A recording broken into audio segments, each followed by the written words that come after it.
Yo, what's up, people? Welcome to the channel. My name is Clint. I produce music for TV and film, and I teach other producers how to produce, prepare, and pitch placement-ready music for TV as well.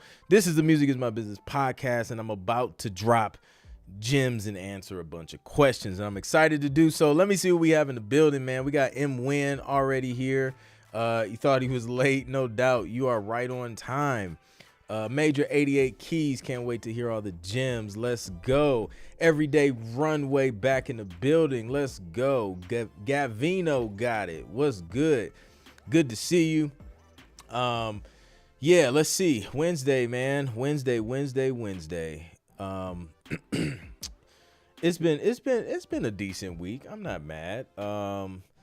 Got some briefs knocked out. It was kind of like near the end of last week into this week. Pulling pieces together for the Shades of Sync conference. That's coming along well. Super excited. 808, I see you in the building. What's up? Uplifted Productions, what's up? No doubt. Glad you made it in.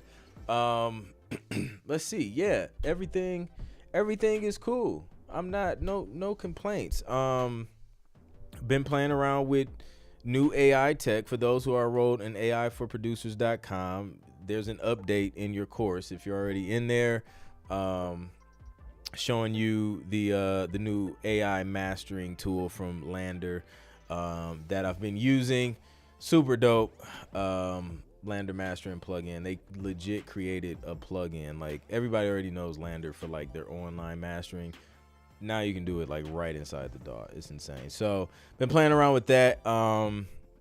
Definitely link that resource in the AI for Producers domination pack, because I mean, it's AI technology. Come on, I gotta keep y'all up to date on what I'm using personally. So I threw that in there so you guys can have that and use that as a resource. If you haven't enrolled in AIforproducers.com, I don't know, you're just gonna get left behind pretty much because AI is just, I mean, it's been here for a minute, but now it's just like, it's at a point now where if you drag your feet in implementing it as a producer, then people are just they're gonna be able to work more efficiently than you, and you're gonna start missing out on opportunities because you took too long doing stuff the old way.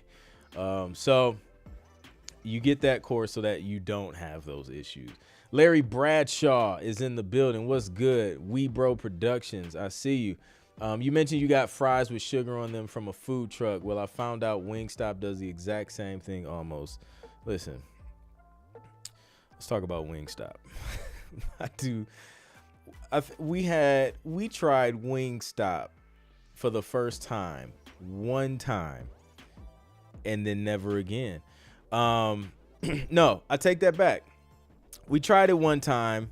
I must have forgot because it wasn't that good, because literally it was that one time. Then we moved into a new area, and I don't know, I was just like, wings sound good, let me stop at this Wingstop. So I think I was like on break or something at the time at one of my old jobs. So I like walked in that joint, and the lady, it was a male lady. I'm pretty sure she worked for USPS. She was just, she whispered under her breath and was just like, have you ate here before? And I was like, it's been a few years. Like, I was like, why? She was like, you got to get out. You got to go. Don't eat here. So I was like, okay, that's probably why it's been a few years since I ate there. So, and now you telling me they put sugar on it. See, yeah, man, we don't do that over here. We don't do sugar on fries. Not unless, but I don't even put sugar on sweet potato fries. Like, you got to have the sweet and salty balance, and the sweet potato fries is different. You put salt on those, and you put salt on the regular ones. You don't put sugar on fries. But anyway, see the producers in the building. What's up? Zim Zada's in the building. Good to see you. Team Dope is in the building. Tent Peg Productions is in the building. What's good? Glad to have you. So hit me with you guys' questions. I'm gonna just keep it open today. Like, I'm not gonna hit you with like a bunch of bullet points or whatever on this episode. I'm gonna just answer questions, man. So wherever you are stuck, whatever questions you have, whatever you've been pondering over the last couple weeks in regards to sync licensing, music production, music business, drop them in the chat and then we can talk about it. Sugar goes on rice. I don't even put sugar on rice. I don't even do that. I will put sugar in my grits though. I'm a sugar in the grits kind of person. So I know that's very controversial as well, but that's where it belongs. That's where it belongs. Butter and sugar in the rice. I've heard of it. I guess it could that's sort of like rice pudding, because like rice pudding is, I guess that kind of, I could see that. I could see that making sense. I don't think I would eat it, but I could see it making sense. Songwriter Heart of the Pen. I did not see your question. Did you drop it in the chat? Drop it in the chat and we'll talk about it.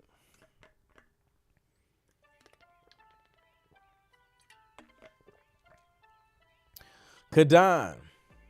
Aman is in the building. Aman with Kadan. What's up, Aman?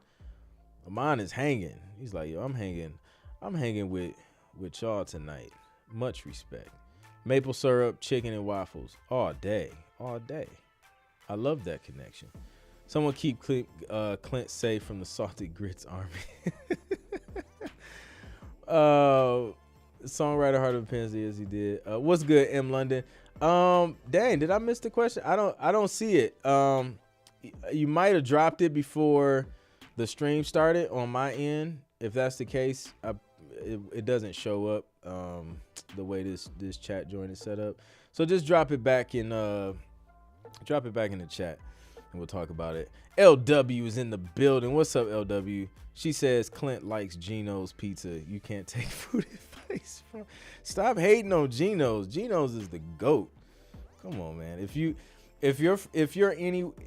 from Toledo or you're familiar with the surrounding areas and you know about Gino's, if you know, you know. It's just, if you know, you know. Gino's is great. Fries dipped in shakes is fire. I'm not mad at that.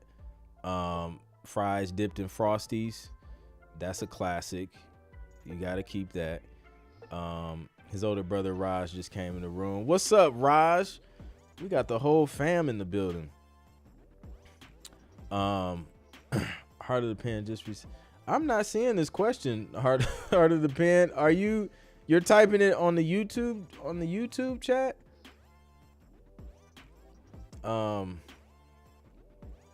That's crazy. Working on a Sad Juice World type beat right now. Let's go. Working. I love it. Got a response from a pitch email and they said for hip hop, we only go for tracks with full vocals so we can offer these to our clients as well as their instrumentals. That's pretty common. The request for full songs has definitely gone up.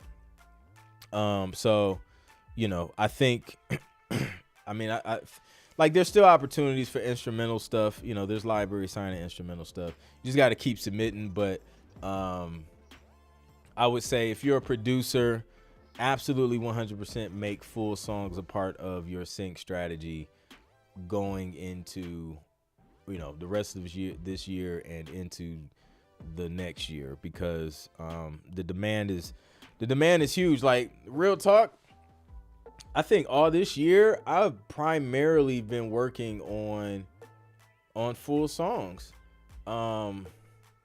It's been full song stuff, like a couple instrumental projects here and there. But yeah, like it's definitely been like full song vibes over here. So, all right. They said commercial music quality is the way, and unfortunately, we're not interested in instrumentals. Yeah. Where do you draw musical inspiration from when you feel like your stuff is mundane? Sometimes I feel like my music isn't interesting enough, or melody is just blah. Could it just be me? It could. That's why I mean, sometimes it's tough because I have a track now. I was just talking to somebody earlier. Like, I have a track now. It's pretty much, it's formatted and everything. But every time I open it and I like go to like finish it up, it's just not hitting like the way I would like for it to. It just feels like something's missing. And then I just like close the session. I'll come back to it later, and I'll come back to it, and I still feel the same way. But I just can't bring myself to just throw it away. So what I'll probably eventually do is just like bounce that joint up, bounce it out, and then I don't know, either just have somebody write to it, and then I'll go back in and finish the production around vocals. Sometimes that opens up the creativity. And then, if that doesn't work out, maybe I'll just upload it on some stock music site or something like that, and just license it for like, micro sync stuff. Honestly, that's probably what I might do with that track. But yeah, like, I don't know. Now at this point, I just usually I'm working off a brief, so not always kind of working off inspiration. But just working off what needs to be done, and I just try and sit down and do it, and then just go from there. And then if I vibe with it, or even if I don't, sometimes I just send it anyway, because at the end of the day, I'm not the decision maker, So something I'm not feeling or something you're not feeling, you can send it off to a publisher, and they're like, oh, this is great. We have the perfect use for it or whatever, and then you end up getting a placement. And then it's that one that just keeps getting placed over and over and over again. And you're like, I can't stand this track. Why? So try and push through it if you can, and just get it out there so it can possibly start working for you. So, all right, let me catch up. Major 88 keys. If a producer is trying to start getting into sync and it's day one, what should they do? Day one, trying to get into sync. You should register for Shades of Sync. Go to shadesofsync.com and register for that joint, because literally, even if you're just starting out, you're a beginner, or you're like, you have placements and you're just trying to like level up, like Shades of Sync is going to be where you will learn everything you need to learn about all the different lanes of sync. So like, I specialize in TV placements. I do some other things occasionally, but that's like my personal bread and butter. So like production music and TV placement stuff, occasional movie here and there, occasional ad stuff, whatever. But at the conference, we're gonna have like everybody, like people who specialize in ads, people who specialize in scoring, people who specialize in trailers, people who specialize in sound design and video games, music supervisors, owners of music libraries. We're gonna have an entertainment lawyer in the building, giving you all the legal lowdown, like literally everything like you will need to know is gonna happen. Like, you're gonna know it in one day. So your day one could be that one day at Shades of Sync. So go to shadesofsync.com. Highly recommend getting in person if you can. We actually opened up a payment plan for like the next, I don't know, like the next couple days, I think. Don't hold me to that. It could go down in a day, but we opened up a payment plan so that it makes it more, palatable to pay for it. It's not crazy expensive, considering the value that you'll get and the earning potential you'll have once you get this information. But sometimes, listen, the way the budget could be working at any given point in time, it's a little bit easier to break things up in payments. So we wanted to do that for you all. So just go to shadesofsync.com, register for that joint. If you can't make it in person for whatever reason, you're in another country, or I don't know, whatever it is, we have a virtual option as well. And you'll also get access to the recordings no matter which option you choose. So if you can get here in person, meet the people in real life, meet us in real life.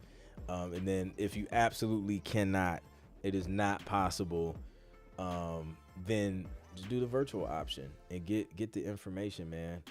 That's what I would do if I was starting over. I wish I had a conference like we're putting together like the conference that we wish we had when we got started. So shout out to the homie Jay Will. We partnered up to put this thing together. Thank you, LW, for dropping that in the chat. So yeah. What are 3 websites a producer can go to get into the sync world? Shadesofsync.com. No, I'm just playing. I ain't gonna kill y'all with the link. Every question is gonna be shadesofsync.com. No, but there's no answer to that. There's no right answer to that, right? Because every producer is different. Every company's needs may be different. So if I say go here, here, and here, they may not be accepting music when I tell you to go there, or they may not be accepting your music, or, it's just not a good fit. So that's why nobody ever tell you like, oh, go to these three sites and you'll get started in sync. It just doesn't, it's just too many nuances. It just doesn't work that way. The best way is to search multiple companies, music like you, and I'll tell you what to search. Search music libraries, production music libraries, production music companies, sync licensing companies. What's another one? Sync licensing agencies, music supervision companies. Like search those terms and then find a bunch of different companies and then research those companies. That's how you fish. Like you can't build a career out of this from like somebody just telling you 3 sites to get started in sync. Cause what happens if those 3 companies go out of business? What happens if those 3 companies get bought out by BMG or Warner Chappell? You know what I mean? So you gotta know how to like get back out there and go find new deals if things like that happen, and they happen like every year. So that's why like, I don't really say like, hey, go to this, and this, and you'll get started, because it just doesn't work like that, unfortunately. So heart of the pen. I am so sorry, bro. I do not see your question, man. It's just not showing up. I don't know why. It's out of my hand. And it looks like nobody sees your question. Yo, I don't listen. You got to talk to YouTube at this point. I thought it could have been me, but Everyday Runway say she don't see it. So yeah, man, I don't know what's going on. In order to complete the first process of my first submission, I will need to complete the composition schedule. I will retain publishing for the original song. Oh, wait, I might have missed a part of this. Here we go. I received email, very popular sync company. I uploaded MP3 for review. They emailed 20 minutes ago. I was approved and want me to sign portal contributor agreement. That sounds very familiar. Okay, dope.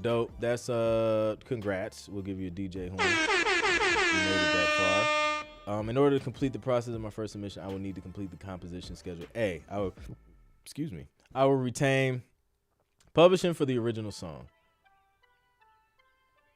Dope. What's the question? Did you have a question? But congrats on that, Shar. That's a great start.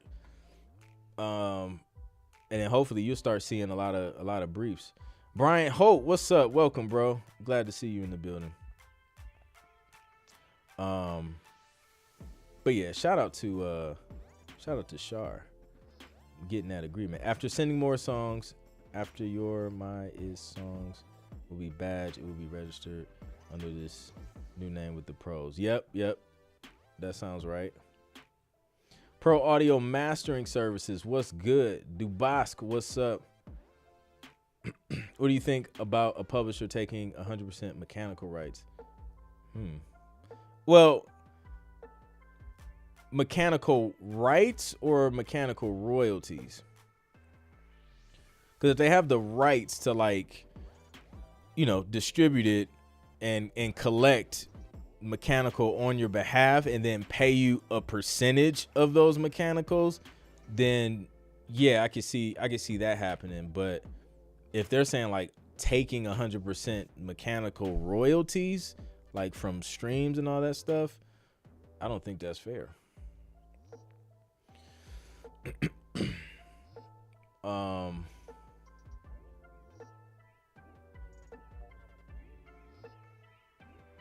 He said, yes, I'm nervous. My hands sweating. I could barely type. Yo, it's good. You good. Like, listen, you've made it to a good place. So don't be nervous. You're doing the right thing. You took action. You got results. So that's dope. So now you're just kind of playing the waiting game.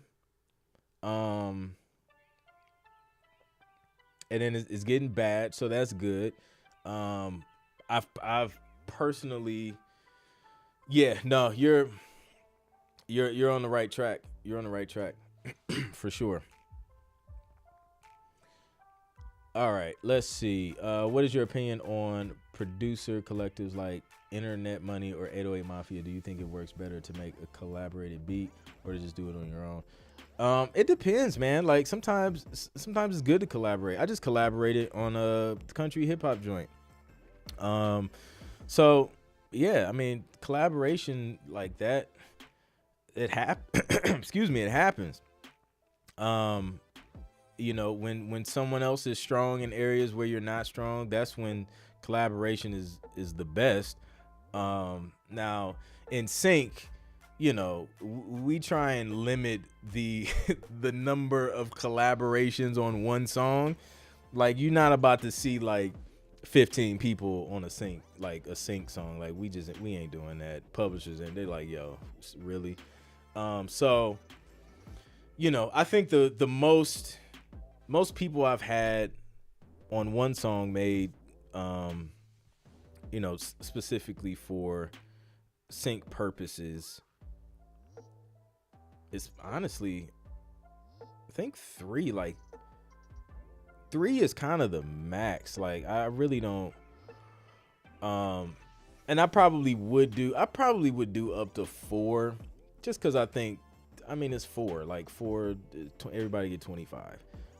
But you know, I just think you know, too many, it just creates headaches sometimes. So try and keep it, you know, around that 3-4 max on the collaboration tip. So all right, let's see. I'm John Tyndall. What's good, bro? Royalties. Okay, so if it's royalties, man, I'm not, because I'm like, it's your master. So yeah, I feel like 50 max would make sense.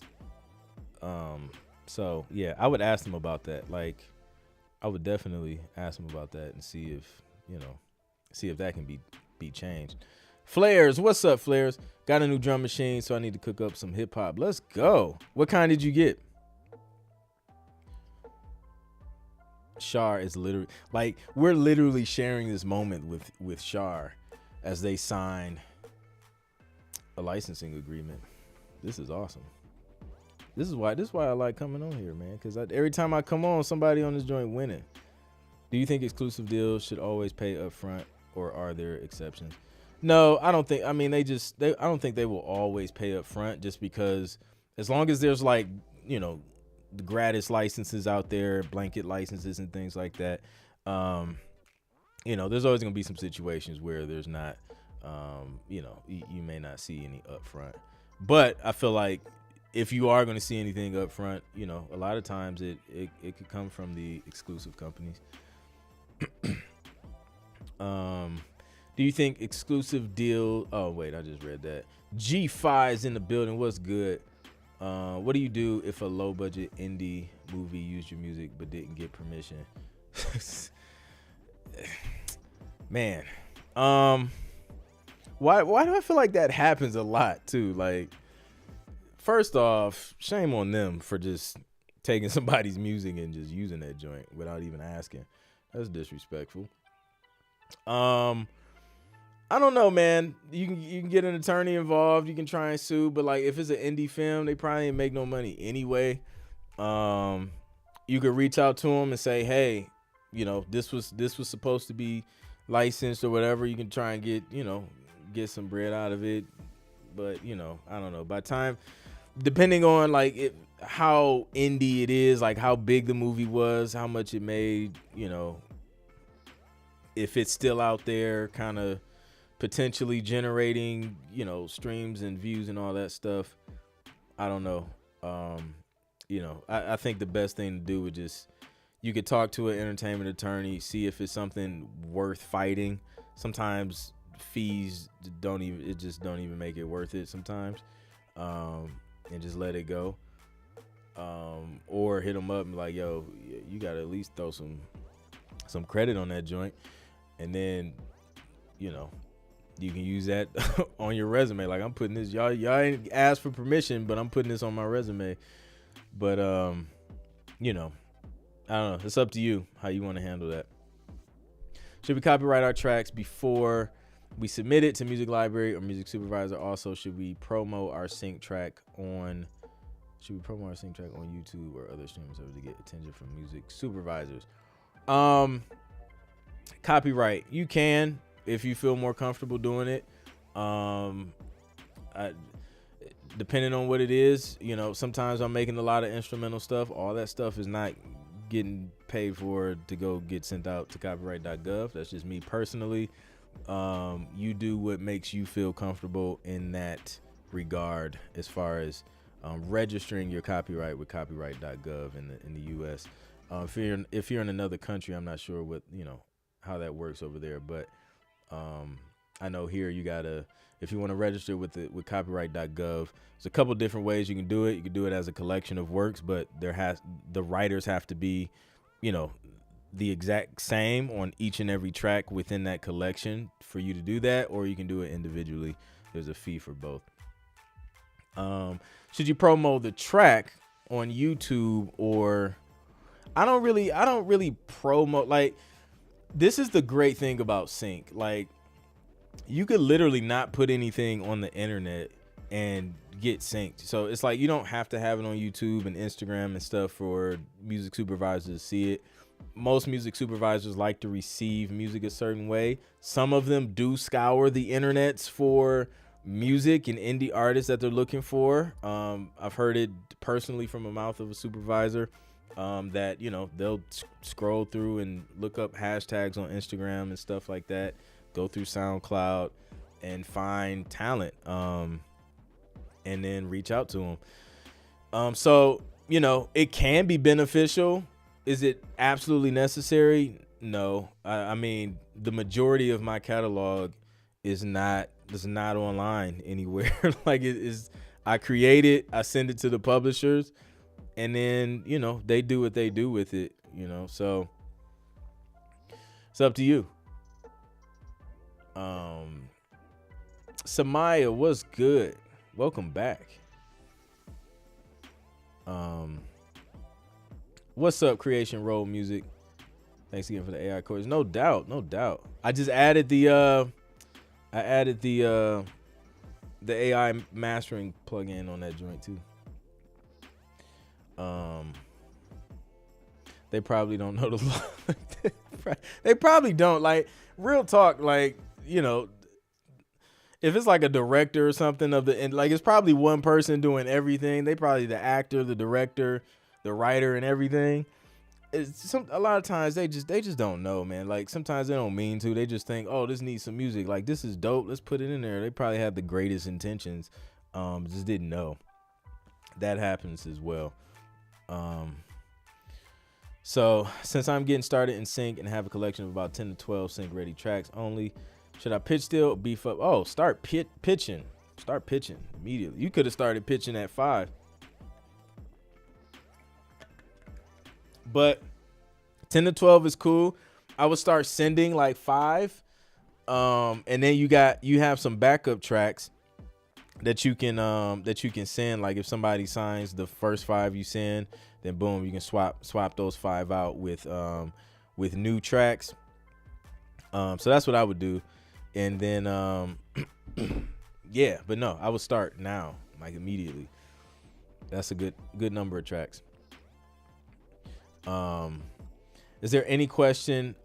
Is there any artist and or producer you influence while you make a certain beat, or do you just go with your own flow as you work? So a lot of times when you get briefs, you get reference tracks, right, from that brief. And then what I do is I'll go through the reference tracks and try and pull out the elements that they like in those tracks. And then I'll just add my own flavor to it, right? So if the reference tracks have certain BPMs, I'm gonna use the BPM. If they're using certain instrumentation, say brass and strings, I'm gonna use brass and strings. But then I'm gonna just create my own melodies and things like that. I may try and use similar drum sounds and things like that. And I'll just play I'll just create new melodies and just kind of do my own thing, add my own flavor to it. That's how I approach it. Not necessarily like thinking about, how to sound like another producer, but more so how can I give them the vibe that they're looking for and that they liked in these reference tracks. And I just do me from there. So that's how I do it. Songwriter Art of a Pen is mad. I am not skipping your question. That's the last time I will address it. I don't see it. If I don't see it, I can't address it. So I got notified of my first ever placement, but after listening to the episode, I can't identify it anywhere. I guess I'll just wait for the sync fee to hit the bank. Sucks I can't point it out. It's probably tucked back underneath some dialogue or something. That happens. I have a placement that literally shows up on my cue sheet. Not on my cue sheet, on my royalty statement, like every quarter. And because of the way they named it, I have no idea what the track is. And I'll never know. But yeah, if you went through the whole episode, man, I don't know. It probably was like super low or super quick, or it was an alternative version that they use. Like say they only use like a drum and bass, and they just turn the thing all the way down. So there's no telling. Everyday Runway says, are briefs ever looking for slow tempo R&B pop songs, or you mostly always see that they want mid to up tempo? Mostly mid to up tempo. I think, that was mid tempo too. I seen a Christmas R&B brief, but that was kind of mid tempo as well. But yeah, I think Christmas is probably the only season where, you can get away with like some of the slower stuff. But even still, I think the proportion of like the slower Christmas music to like the mid jolly up tempo Christmas music, the proportion is going to be higher to the mid to up tempo stuff. So that's why I don't make a whole lot of slow R&B ballads all the time. And honestly, I would like every single day if I could. And if I see those briefs come across, best believe I will be creating something for it. But yeah, it's mostly like the mid up tempo stuff. Let's see what else we got. In sync, is it a normal thing to have your songs used as a brief? Oh yeah, absolutely. A song that was intended to be a submission. Not sure if you already answered this interview. Yeah. I've actually had songs show up as a reference track on briefs. I've seen other producers that I know songs show up as reference tracks on briefs. So it's always fun to see that. But yeah, that is, I take it as a compliment. Like if you see that happens to you, know that you nailed whatever the original brief was that you sent that for. You nailed it. And it also means that they probably submitted that track for the brief that, you know, they use it as a reference track too. Or it could also be CBS really loved these tracks, right? And CBS gave them notes like, hey, we really love tracks like this. Boom, boom, boom, boom, boom. And then your track was included in that list. That's always a good look as well. Because what happens is if CBS hits up the publisher like, hey, yo, like, we need some people to like, we need like a few people to work on like a show or documentary for us. Like, we just need like this certain whatever. The publisher is going to know that, you know, they're going to see like those notes and they're going to reach out to you for like those special projects, especially when you're consistent and, you know, you stay top of mind, and you do good work. That can definitely happen. So, yeah. I pitched a hip hop variety album on my disco and I've been pitching those, but just wait. Just wanted some insight. Oh, yeah. No doubt. If I didn't understand music copyright laws, I'd be sampling all types of Motown records. I know, right? I've had 5 return emails since doing the Road to 10 placement. Just upgraded the studio, so ready to work. Let's go. 5 isn't bad. Shoot, the goal is try and get to 50. Wait, no, 5 return. Is that since doing? No, that's good. So yeah, keep that up. 10 exit. Let's try and get 50. I know you have mentioned that you should send out 3 to 5 songs in a certain genre, but what if you have multiple genres and still building up your portfolio of tracks? It's a great question. I think I still believe in just kind of focusing on a genre per playlist. But if you have like multiple tracks of the other genres, then you can just, you know, say like ambient playlist, right? Then start pitching that ambient playlist to some libraries until you get whatever the other genre that you may be low on until you get that up. Yeah. And then if you, I definitely recommend having like 3 to 5 in one genre for sure. For a playlist. Do you find a particular length or verse chorus arrangement works best for sync? Lengthwise, I'm at like a minute and a half, 2 minutes.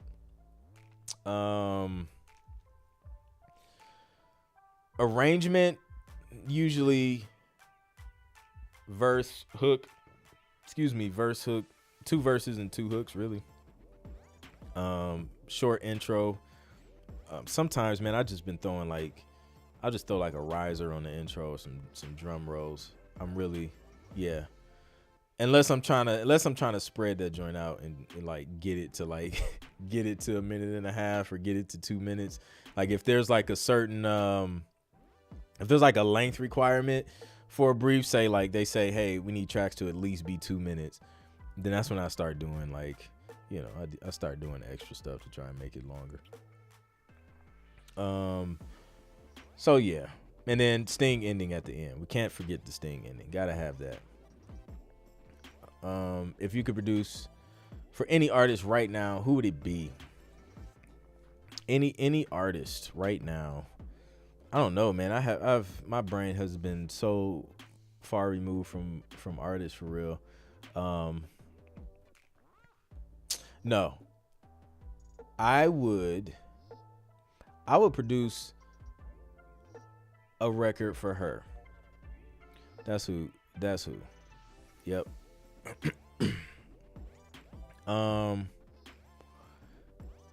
They say rap sales are down. Have you noticed any decrease in briefs requesting hip hop tracks? Not at all. Like, not at all. Now, you know, rap sales may be down, but rap music is still being listened to. You know, it's still like the driving genre of content in every form, really. So no, there's definitely still a high demand in hip hop tracks.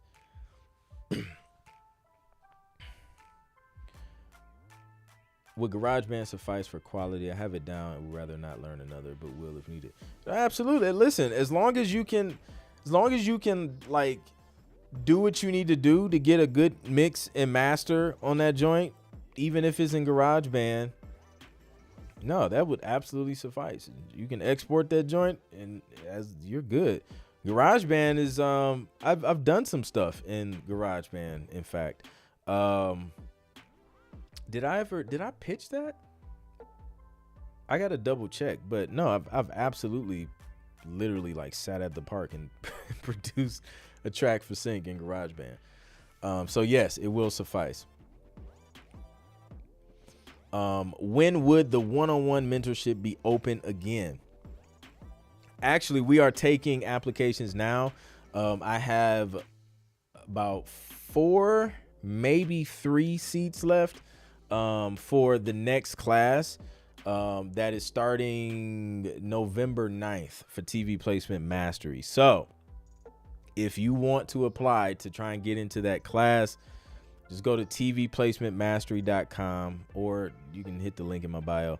But go to tvplacementmastery.com and apply. It's invite only, so you have to apply.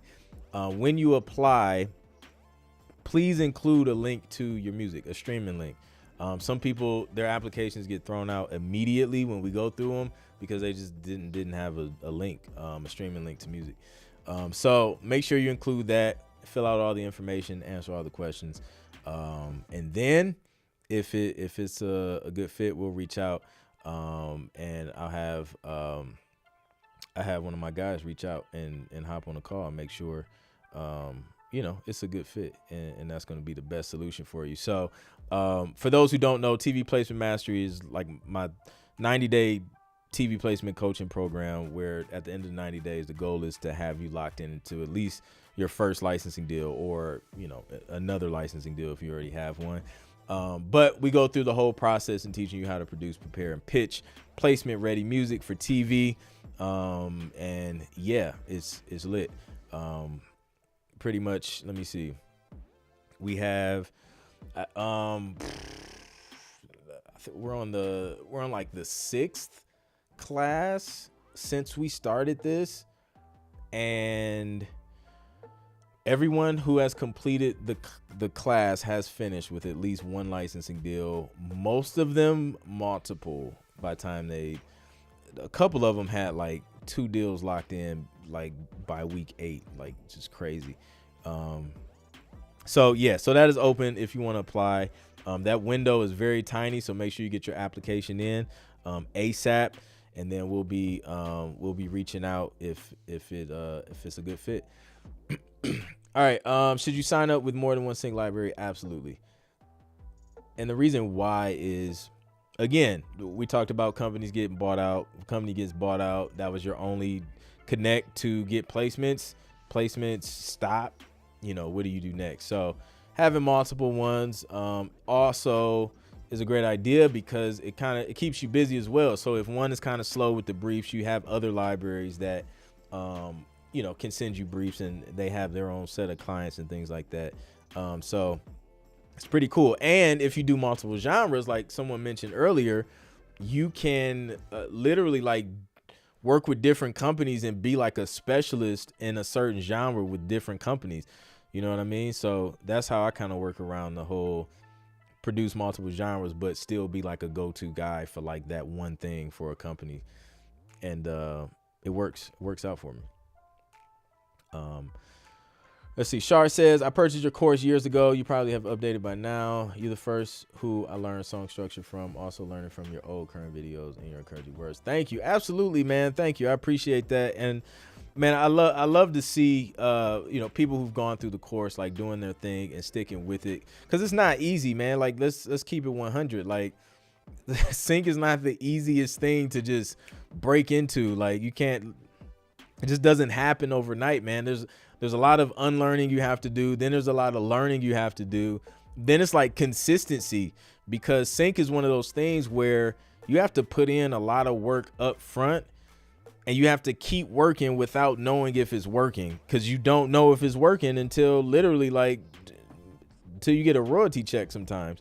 So to have the discipline enough to be able to start this journey and then stick with it long enough to get the first licensing deal, and then stick with it even longer to get the first placement, and then to keep sticking with it to then, scale those placements and start getting multiple placements every year, and then every month, and then every week. You know what I mean? So it takes a lot. So shout out to everybody who gets the information and then implements the information and then sticks with it, and start to see success. Because you guys put in the work, man. I give you the information, but it's on you it works if you work. You know what I mean? So yeah, how can I submit music on the next stream? LW is already on it. I started in GarageBand. I got serious. That's kind of when I really got serious. GarageBand, Magic's Music Maker, and then before that, Music Generator on PlayStation. Throwback. November 10th is birthday. Well, happy birthday. Have you ever noticed how trap started to evolve comparing to how it sounded in 2012 and how it sounded in 2020? Oh yeah. And that's music, man. Like it's always evolving. That's the cool thing about it. Is that I think that's the cool thing about sync, because it also follows trends, and then over time, like you'll start to see requests evolve into what's been trending the past few years or whatever. So it kind of keeps you fresh, and on your toes. Let me see, we got about 10 more minutes. Let's get through some more questions. I applied before and I got scheduled a call, but I sidetracked with life. Man, listen, I understand life happens 100%. So yeah, apply again. Cause if you got that email, it was for a reason, like, for sure. So definitely apply again. And then, we're going through those like every day. So, yeah. Can the final mixes be completed with headphones only, or should I purchase and mix through a pair of recording speakers? Highly recommend mixing through a pair of recording speakers. Speakers changed my life. Let me explain. So when I got really, really serious about production and was really trying to break into sync. I started like buying gear in college. I was using my refund checks to start stocking up on music gear. So for the longest, I don't know what I was thinking. I was using I remember I had these Boss headphones. Why? I don't even know where I got those from. Anyways, I had some trash Boss headphones, and I think I got some Sony joints. And I was doing everything that, cause again, like I was in college, I was in the dorm freshman year. Second year moved off campus, but was in apartments for like all through college. It was just apartments. So I just always use headphones. I was practicing in headphones. I was producing in headphones. I was trying to mix in headphones. But then it wasn't until, I don't know, man, maybe my senior year in college, I finally invested in some monitors, and I never went back to just mixing in headphones. Now, granted, like I had some trash monitors as well. They were like super bass heavy Rocket 5 monitors. But even that was like, you hear the spectrum differently. Because if you think about how you naturally hear, you don't naturally hear with sound just going directly in your ear like that. You hear from like all around you, right? So monitors is like a better representation of that. Like you hear stuff coming from there. It's just like you hear the stereo field better. So Yeah, highly recommend monitors. And then you can reference in some headphones, or you can start, like, sometimes when I was in an apartment, and I did music, I had to use I mix during the day, so I would have my monitors on during the day because nobody called the cops on me during the day. But then at night I would throw on headphones. So what I would do is I would like create my ideas and stuff and just lay my ideas at night, and then the following morning that's when I would actually mix everything. So that was kind of like my workaround to being in an apartment and not having the cops call on me repeatedly for blasting my music. Flair started on Sony Acid. I remember that.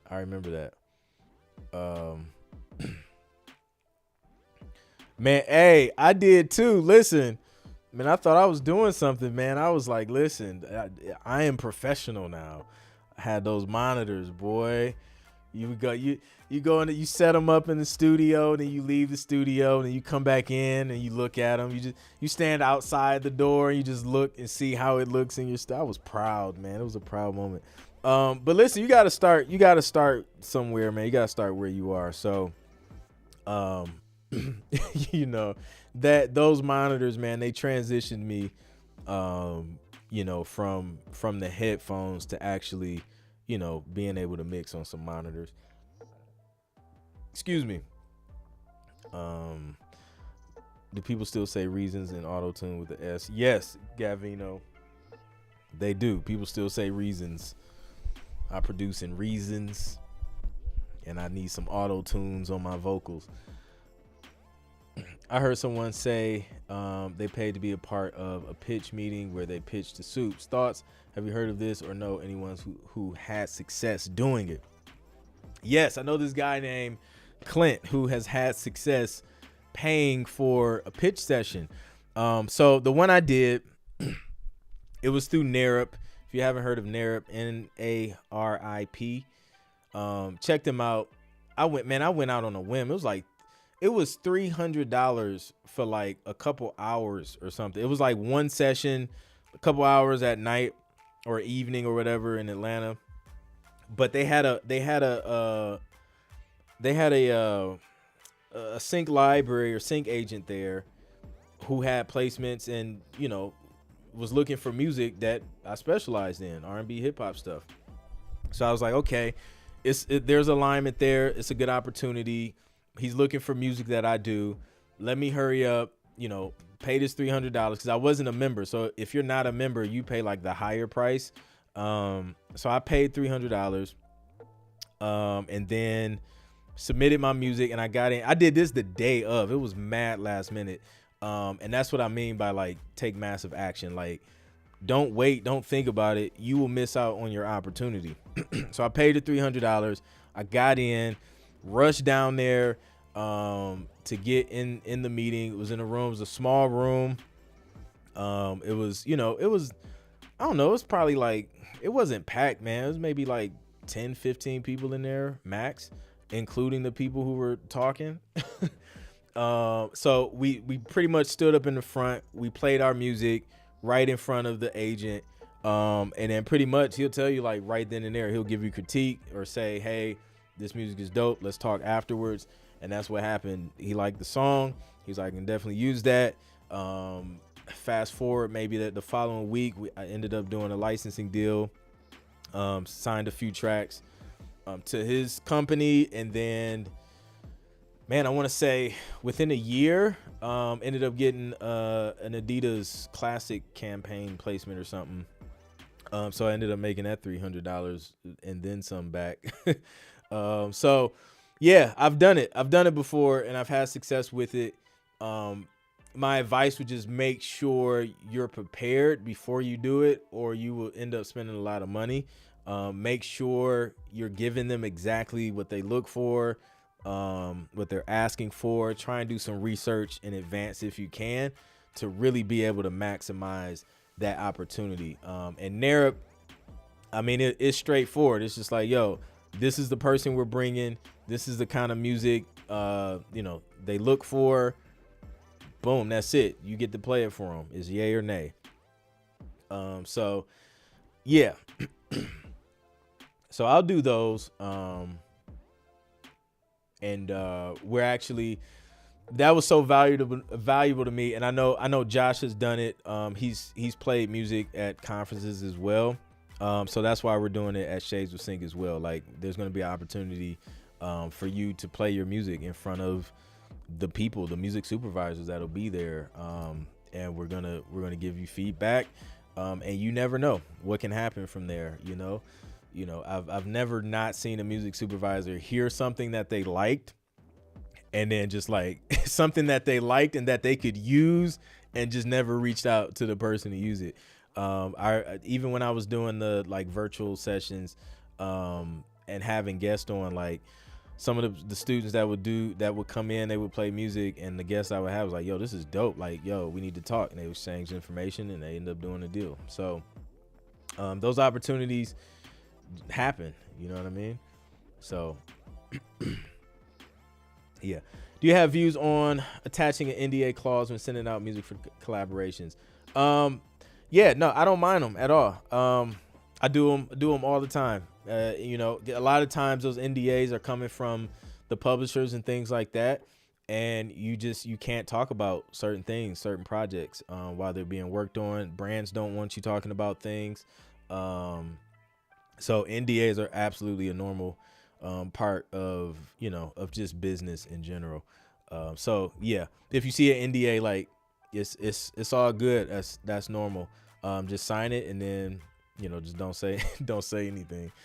That's why for Team Dope on here, there were some briefs like, man, I would have loved to stream for the channel members here on YouTube, but I just couldn't, man, just because it was under NDA. So but once those things are out, then we can kind of share the music and stuff like that. But until then, you got to kind of keep it under wraps. So that's it. November 4th. I will see y'all there, shadesofsync.com. So listen, we're about to transition and listen to music and review it, see if it's ready for TV and film. So stick around on this channel if you're here on YouTube. And yeah, it's about to be lit. I'm excited to listen to some music. And that's it, man. So I'll catch you guys literally in like 2 minutes. Peace.